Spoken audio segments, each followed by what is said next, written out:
Hi guys, welcome back to my channel, and today I'm on board of the Royal Enfield Scram 411. And if you guys don't know, this is basically let's call it an upgrade of the Himalayan.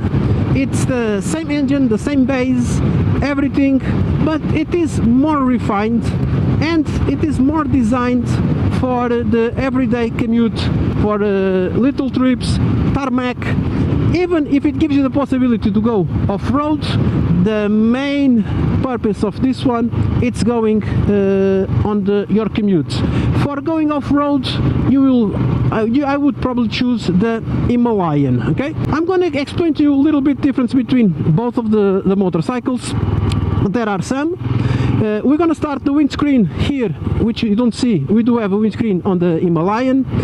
This headlight, it's exactly the same, but here it's attached to the handle, which means whenever I turn, the light follows that direction. On the Himalayan it is fixed, so I can turn the handlebar, but the light doesn't follow.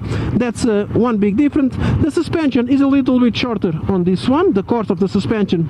Again, this is more designed to tarmac, to commute, to go out with friends. Another difference. Then we do have the wheels. The Himalayan on the front, it has a 21, this one has a 19 inches rim. The tire here, it's a little bit fatter than on the Himalayan, which is slimmer, which means I have more fun and I have more control on the motorcycle when I'm riding on tarmac and I'm leaning and I'm curving. It feels more sturdy, more comfortable, and that is a major difference. Okay. Then the seat on this one, it's a complete seat, pillion and rider, it's one piece. On the Himalayan it's two pieces separated, and basically I think those are the main difference. If I forgot something, I will mention more ahead in the specs what I forgot, because I'm riding and I don't remember everything in my head at the moment.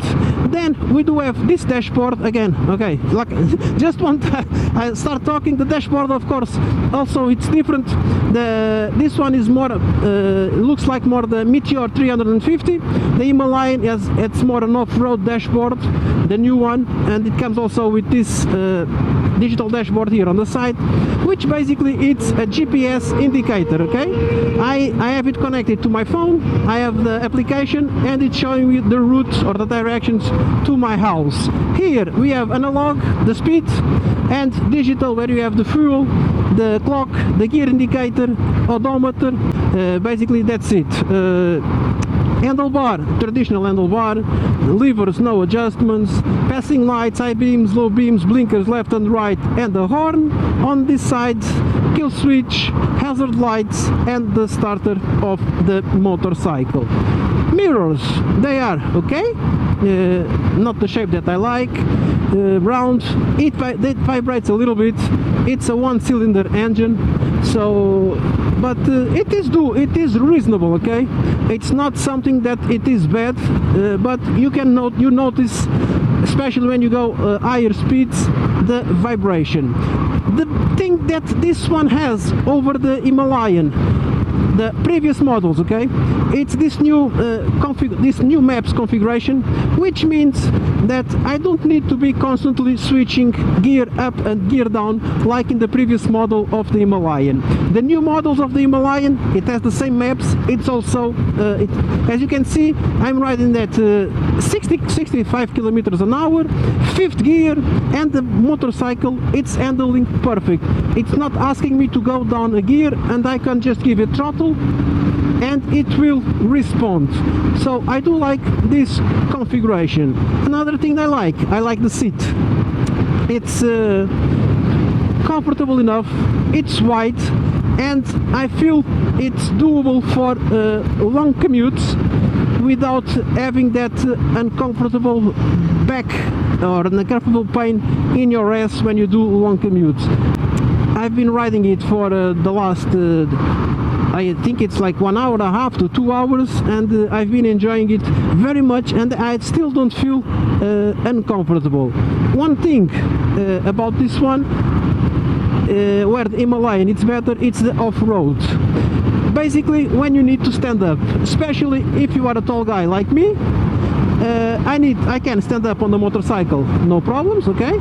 But if I want to grab the tank, I do have to bend my knees a little bit. It's not 100% designed for off-road, but it will let you do off-road if you want, okay? You still have fun. It has only 25 horsepower, but it has 35 newtons of torque, and that makes it super fun to ride it off-road.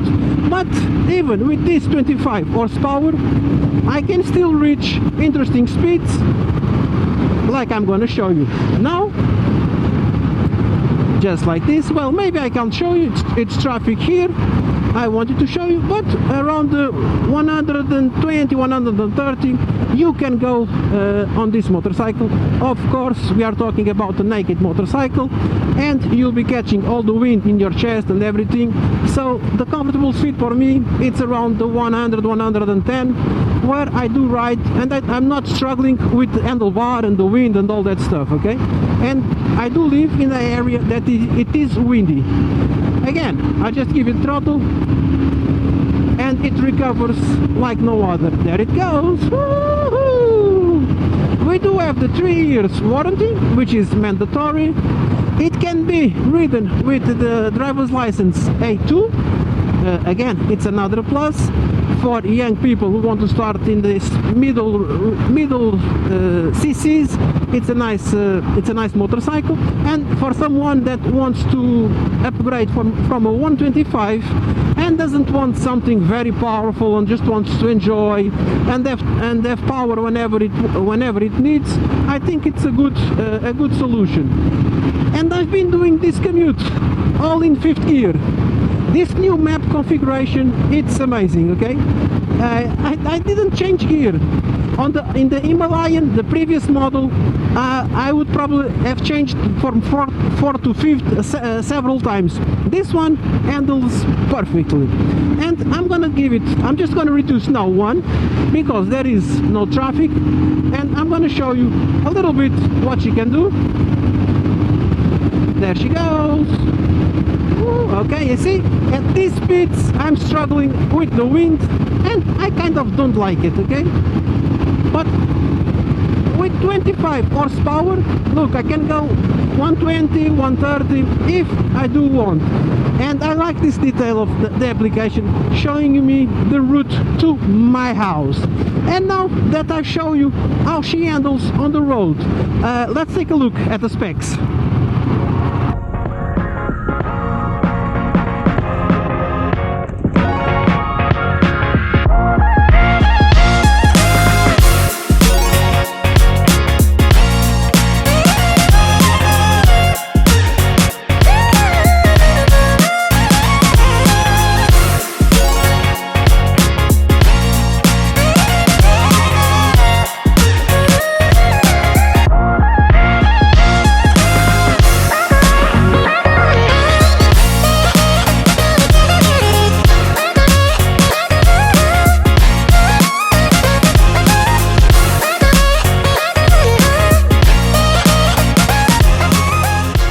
About the specs, I found this place here. It's a little bit off-road. I've been enjoying it a little bit here, according to my abilities. And I'm just going to mention 2 details that I forgot to mention while I was riding. I have to be different with the Himalayan. The ABS on this motorcycle you cannot disconnect, and the other one is more obvious. The crash bars that come with the Himalayan, this one does not have. Those are the things that meanwhile I remembered that I didn't talk. Other things, we're gonna have this motorcycle in 5 colors, 3 colors on the base model, which is this one, which will be the yellow, the one I have, the red and the blue, and then we do have a special model, which it will be a little bit more expensive because it's more graphic. It will be a white and a silver. The prices will be down in the description if you want to watch, okay? Ground clearance 200 millimeters. Seat height 795 millimeters. Basically it's 5 millimeters shorter than the Himalayan, but for the purpose where everyone will use this motorcycle most of the time will be in tarmac, I think it's more than enough. total weight 185 kilograms, and we do have a 15-liter fuel tank here that gives you a good range. Here on the front we do have the light, like I showed you before.